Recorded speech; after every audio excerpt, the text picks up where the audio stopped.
मित्रों, जिस गौ माता को शास्त्रों ने 33 करोड़ देवताओं का निवास कहा है, क्या आप जानते हैं कि उसी पवित्र गौ माता ने मानव जाति को श्राप क्यों दिया?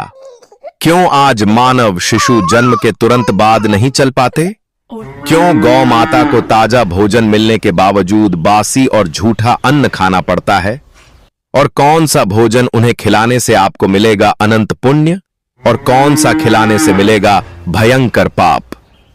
इन प्रश्नों का रहस्य खुलता है एक दिव्य कथा में, जहां भगवान श्री हरि स्वयं नारद मुनि को बताते हैं गौ माता की महिमा, श्राप और आशीर्वाद की अद्भुत गाथा। तो आइए मन और हृदय को एकाग्र कर सुनते हैं गौ माता की यह पवित्र और कल्याणकारी कथा। मित्रों, एक बार की बात है, देवर्षि नारद नारायण नारायण का जाप करते हुए वैकुंठ धाम की ओर बढ़ रहे थे। वैकुंठ वो स्थान जहां भगवान श्री हरि का निवास है, जहां हर कण में दिव्यता का वास है और जहां समस्त जीवों का कल्याण निहित है।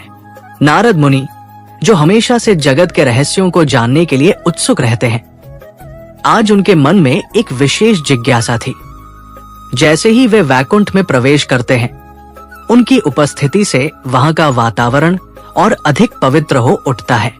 माता लक्ष्मी और भगवान श्री हरि शेषनाग की शैया पर विश्राम कर रहे थे। भगवान की मुस्कान ऐसी थी मानो वे समस्त सृष्टि को अपनी करुणा से आच्छादित कर रहे हों। नारद मुनि ने भगवान को सादर प्रणाम किया और अपनी विनम्र वाणी में कहा, हे प्रभु, आप सृष्टि के आदि अनादि स्वामी है। आप ही जगत के पालनहार है और आप ही ने मानव कल्याण के लिए असंख्य प्राणियों की रचना की है। आज मेरे मन में गौ माता के बारे में 3 गहन प्रश्न उठे हैं, जो समस्त मानव जाति के लिए महत्वपूर्ण है। इनका समाधान जानने हेतु मैं आपके चरणों में उपस्थित हूँ। नारद मुनि की आंखों में श्रद्धा की ज्योति जल रही थी और उनका हृदय इस ज्ञान की प्राप्ति के लिए व्याकुल था। वे जानते थे कि भगवान श्री हरि ही वो स्रोत है जहां से समस्त रहस्यों का उद्घाटन होता है। नारद मुनि ने अपनी मधुर वाणी में, जो वीणा की तारों की तरह कंपित हो रही थी, अपने प्रश्नों को व्यक्त किया। उन्होंने कहा, हे प्रभु, मेरा पहला प्रश्न यह है कि गौ माता ने स्त्रियों को श्राप क्यों दिया? यह श्राप क्या था और इसका प्रभाव आज भी मानव जीवन पर क्यों दिखाई देता है? मेरा दूसरा प्रश्न है कि गौ माता को कौन सी चीजें खिलाने से मनुष्य को पुण्य की प्राप्ति होती है और कौन सी चीजें खिलाने से पाप लगता है? क्या इसमें कोई विशेष नियम या उपाय है जो मानव अपने जीवन में अपनाकर कल्याण प्राप्त कर सकता है? और मेरा तीसरा प्रश्न है कि गौ माता, जो 33 कोटि देवी देवताओं की निवास स्थली है और इतनी पवित्र है, उसे जूठा या बासी भोजन क्यों खाना पड़ता है? क्या इसके पीछे कोई दिव्य रहस्य है जो हमें जीवन की शिक्षा देता है?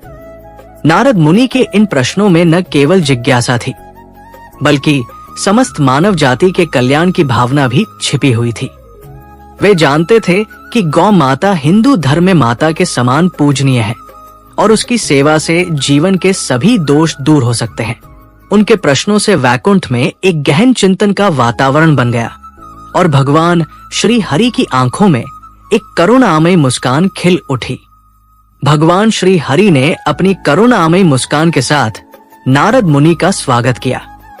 उन्होंने कहा, हे वत्स नारद, तुम्हारा वैकुंठ में आगमन मेरे हृदय को असीम आनंद प्रदान करता है। तुम हमेशा से जगत के रहस्यों को जानने और उन्हें प्रचारित करने के लिए तत्पर रहते हो। तुम्हारे ये प्रश्न अत्यंत महत्वपूर्ण हैं, क्योंकि वे गौ माता से जुड़े हैं, जो सृष्टि की सबसे पवित्र सत्ता है। गौ माता में 33 कोटि देवी देवताओं का वास होता है और उसकी उत्पत्ति समुद्र मंथन से हुई है। उसकी पूजा और सेवा से देवी लक्ष्मी की कृपा सदा बनी रहती है और मानव जीवन में सुख शांति का प्रवाह होता है। मैं तुम्हारे इन प्रश्नों का उत्तर एक पवित्र और प्रेरक कथा के माध्यम से दूंगा। इस कथा में न केवल उत्तर छिपे हैं, बल्कि जीवन की गहन शिक्षाएं भी है। जो भी मनुष्य इस कथा को पूर्ण श्रद्धा और ध्यान से सुनेगा, उसके 32 अपराध क्षमा हो जाएंगे और मृत्यु के पश्चात उसे श्री कृष्ण के गोलोक धाम में स्थान प्राप्त होगा। इस कथा का प्रचार करना मानव कल्याण का सर्वोत्तम कार्य है। नारद मुनि ने उत्साह और श्रद्धा से भरी आंखों के साथ कहा, हे प्रभु, मैं इस पावन कथा को पूर्ण ध्यान से सुनूंगा। मैं इसे समस्त लोकों में प्रचारित करूंगा ताकि हर जीव गौ माता की महत्ता समझ सके और उसके प्रति श्रद्धा रखे। कृपया आप यह कथा सुनाएं और मुझे इस दिव्य ज्ञान से आलोकित करें। भगवान श्री हरि ने कथा आरंभ की। हे नारद, सुनो ध्यान से। ये कथा यस्य देश के एक छोटे से गांव की है, जहां प्रकृति की गोद में जीवन सरल और धर्मपरायण था। गांव के लोग सूर्योदय के साथ उठते, खेतों में काम करते और शाम को भजन कीर्तन में लीन हो जाते। इसी गांव में एक मेहनती किसान अमर रहता था। अमर का जीवन धर्म, कर्तव्य और प्रकृति से जुड़ा हुआ था। वो हर दिन प्रातः काल उठता, सूर्य को अर्घ्य देता और फिर अपनी गाय कामिनी की सेवा में लग जाता। कामिनी उसके लिए मात्र एक पशु नहीं थी, बल्कि परिवार का एक अभिन्न अंग थी। कामिनी का एक छोटा सा बछड़ा था जो हमेशा उसकी छाया में रहता था। कामिनी और उसके बछड़े के बीच का प्रेम देखकर गांव के लोग आश्चर्य करते थे। अमर कामिनी को हर दिन खेतों में चराने ले जाता, उसके लिए ताजा घास लाता और उसकी सेहत का पूरा ध्यान रखता। बदले में कामिनी अमर को प्रचुर मात्रा में दूध देती, जिसे बेचकर अमर अपने परिवार का पालन पोषण करता। गांव में अमर की प्रशंसा होती थी, क्योंकि वो गौ सेवा को धर्म का हिस्सा मानता था। कई वर्षों तक ये सिलसिला चला। अमर कामिनी की सेवा में इतना लीन था कि वो उसके स्वास्थ्य, उसके मन की अवस्था, यहाँ तक कि उसके हाव भाव को भी समझता था। कामिनी भी अमर के प्रेम का बदला अपने स्नेह से चुकाती थी। गांव के बच्चे कामिनी और उसके बछड़े के साथ खेलते और पूरा गांव इस बंधन से प्रेरित होता था। लेकिन जीवन में परिवर्तन अवश्यंभावी है और अमर के जीवन में भी एक बड़ा परिवर्तन आया। कुछ वर्षों के बाद अमर का विवाह गांव की एक अन्य किसान की बेटी कुसुम से हुआ। कुसुम बाहरी रूप से अत्यंत सुंदर थी। उसकी आंखें हिरनी जैसी थी और उसका रूप ऐसा था कि गांव के लोग उसे देखकर मुग्ध हो जाते थे। लेकिन सौंदर्य के पीछे उसका स्वभाव लालची और क्रूर था। कुसुम बचपन से ही सुख सुविधाओं की आदी थी और वो अमर के साधारण जीवन से संतुष्ट नहीं थी। विवाह के पहले दिन से ही कुसुम ने अमर पर अपनी इच्छाएं थोपनी शुरू कर दी। वो हमेशा नए गहने, वस्त्र और घरेलू सुखों की मांग करती। सुबह देर से उठना उसकी आदत थी। वो घर के कार्यों में लापरवाही बरतती और अमर को भला बुरा कहकर अपमानित करती। गांव के लोग कुसुम के इस व्यवहार से चिंतित थे, लेकिन अमर अपनी पत्नी के प्रति वफादारी के कारण चुप रहता। सबसे दुखद पहलू यह था कि कुसुम कामिनी को बासी या सड़ा हुआ भोजन देती। वो रसोई में बचे हुए जूठे अन्न को कामिनी के आगे फेंक देती, बिना ये सोचे कि गौ माता की सेवा कितनी महत्वपूर्ण है। कामिनी बेजुबान होने के बावजूद इस अपमान को महसूस करती थी, लेकिन उसका प्रेम अमर के लिए इतना गहरा था कि वो सहन करती रही। गांव में अफवाहें फैलने लगी कि कुसुम का स्वभाव अमर के जीवन को दुखी कर रहा है और कामिनी की सेहत पर इसका असर पड़ रहा है। अमर कई बार कुसुम को समझाने की कोशिश करता, लेकिन कुसुम का लालच और क्रोध उसे सुनने नहीं देता। एक दिन कुसुम की लालच ने हद पार कर दी। उसने अमर से कहा, हमें कामिनी के बछड़े की कोई जरूरत नहीं है। इसे बेचकर हम गहने खरीद सकते हैं और अपना जीवन सुखमय बना सकते हैं। अमर का हृदय इस विचार से विदीर्ण हो गया। वो कामिनी और उसके बछड़े के प्रेम को जानता था और बछड़े को बेचना उसके लिए अपने बच्चे को बेचने जैसा था। उसने कुसुम को समझाने की बहुत कोशिश की। कहा कि गौ माता की संतान को बेचना पाप है और इससे घर में अशांति आएगी। लेकिन कुसुम का हठ और उसके क्रूर शब्दों ने अमर को हताश कर दिया।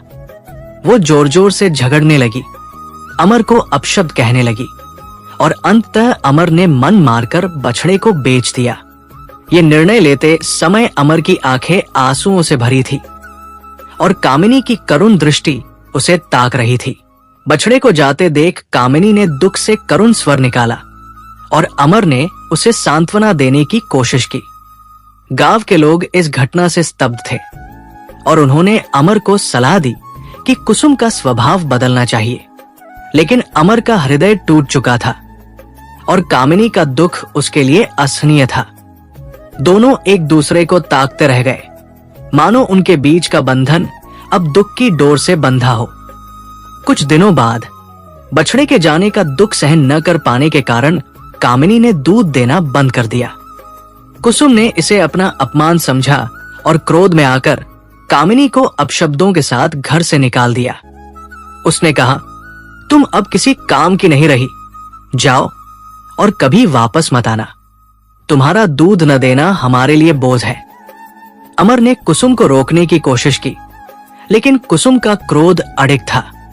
कामिनी एक बेजुबान प्राणी होने के बावजूद मनुष्यों के हाव भाव को अच्छी तरह समझती थी। वो अमर की आंखों में दुख देखकर और अधिक दुखी हुई और गांव छोड़कर पास के एक घने जंगल में चली गई। जंगल में कामिनी का जीवन कठिन था। वहां वो ताजा घास की तलाश में भटकती, रातें खुले आकाश के नीचे बिताती और अपने खोए हुए बछड़े को याद करती।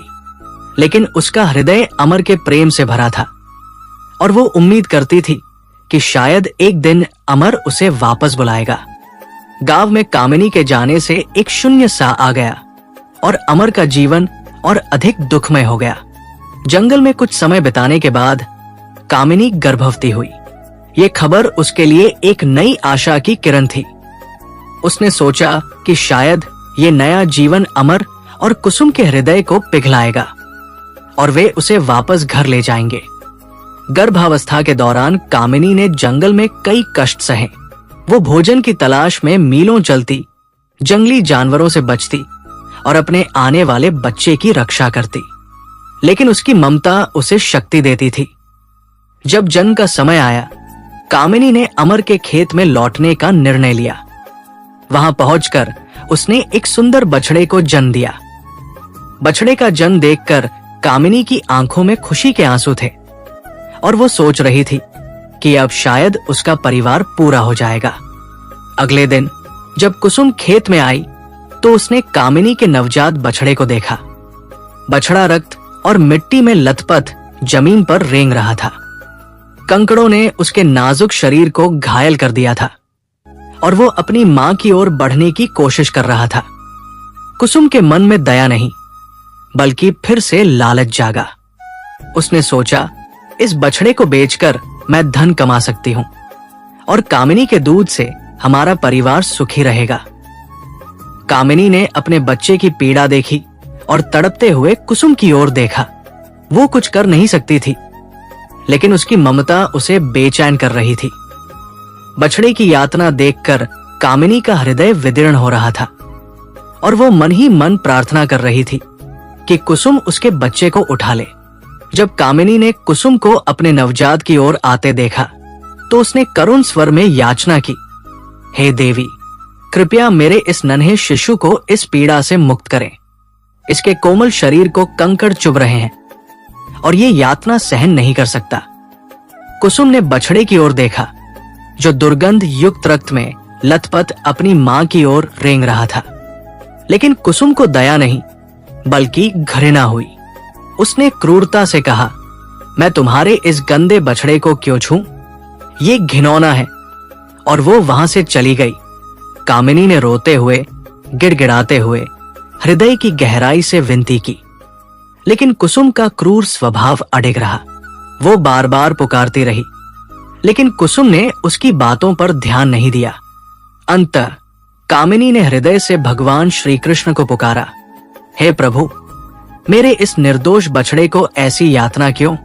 हम प्राणियों का क्या अपराध है कि हमें अपने बच्चों को इस तरह तड़पते देखना पड़ता है? कृपया हमें न्याय दें। उसकी करुण पुकार सुनकर स्वयं श्री कृष्ण प्रकट हुए। उन्होंने कामिनी और समस्त प्राणियों को आशीर्वाद दिया कि उनके बच्चे जन्म के तुरंत बाद चल सकेंगे, ताकि वे अपनी मां के पास रह सकें और ऐसी पीड़ा न सहें। ये आशीर्वाद प्राणियों के लिए एक महान वरदान था, जो उनकी संतानों को सुरक्षा प्रदान करता था। श्री कृष्ण के आशीर्वाद से कामिनी का हृदय शांत हुआ और बछड़ा तुरंत खड़ा हो गया। श्री कृष्ण के अंतर्धान होने के बाद कुसुम कामिनी को देखने लौटी। उसे आश्चर्य हुआ कि बछड़ा अपने आप खड़ा था, लेकिन उसकी क्रूरता ने उसे फिर से पाप की ओर धकेल दिया। उसने बछड़े को हल्का सा धक्का देकर जमीन पर गिरा दिया। ये देखकर कामिनी का क्रोध चरम पर पहुंच गया। उसने समस्त संसार, देवी देवताओं, अग्नि, वायु, आकाश, जल और वृक्षों को साक्षी मानते हुए कुसुम और मानव जाति को श्राप दिया। हे दुष्ट स्त्री, तुमने आज क्रूरता की सारी सीमाएं लांघ दी। मैं समस्त सृष्टि को साक्षी मानकर श्राप देती हूँ कि तुम्हारे और समस्त मानव जाति के बच्चे जन्म के बाद सहारे के बिना नहीं चल सकेंगे। उन्हें चलने में 1 वर्ष का समय लगेगा और वे पीड़ा का अनुभव करेंगे। ये श्राप कामिनी की ममता और क्रोध का परिणाम था, जो मानव जीवन को हमेशा के लिए बदल देगा। मित्रों, भगवान श्री हरि कहते हैं, हे नारद, कामिनी के इस श्राप के कारण आज मानव शिशुओं को चलने के लिए सहारे की आवश्यकता पड़ती है और उन्हें ठीक से चलने में 1 वर्ष का समय लगता है।